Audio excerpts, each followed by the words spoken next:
অন্ধ হয়ে গেলেন ঢালিউডের জনপ্রিয় চিত্রনায়িকা মাহিয়া মাহি।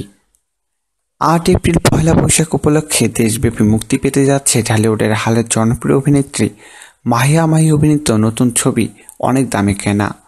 চার্লি চ্যাপলিনের বিখ্যাত ছবি সিটি লাইটের ছায়া অবলম্বনে নির্মিত ছবিটিতে অভিনেতা ডিপজলের পাশাপাশি কেন্দ্রীয় চরিত্রে অভিনয় করেছেন মাহিয়া মাহি ও বাপ্পি। এখানে একজন অন্ধ ফুল বিক্রেতার চরিত্রে অভিনয় করছেন মাহিয়া মাহি। ছবিটির চিত্রনাট্য ও কাহিনী লিখেছেন আব্দুল্লাহ জাহির বাবু, পরিচালনা করেছেন জাকির হোসেন রাজু। এদিকে এই ছবিতে দীর্ঘদিন পর পর্দায় ফিরছেন ডিপজল। এতে প্রথমবার ডিপজলের সঙ্গে পর্দায় অভিনয় করতে যাচ্ছেন বাপ্পি এবং মাহি। ছবির গল্পে দেখা যাবে ডিপজল একজন ভালো মানুষ। একাকিত্ব কাটাতে প্রতি রাতে মদ খেয়ে শহরে ঘুরে বেড়ান তিনি, আর দুস্থ মানুষের সেবা করেন। বাপ্পি তাকে বড় ভাইয়ের মতো শ্রদ্ধা করেন। একসময় বাপ্পিকে নিজের অতীতের কথা খুলে বলেন ডিপজল। ফ্ল্যাশব্যাকে উঠে আসে মাহির সঙ্গে তার ভালোবাসার কথা।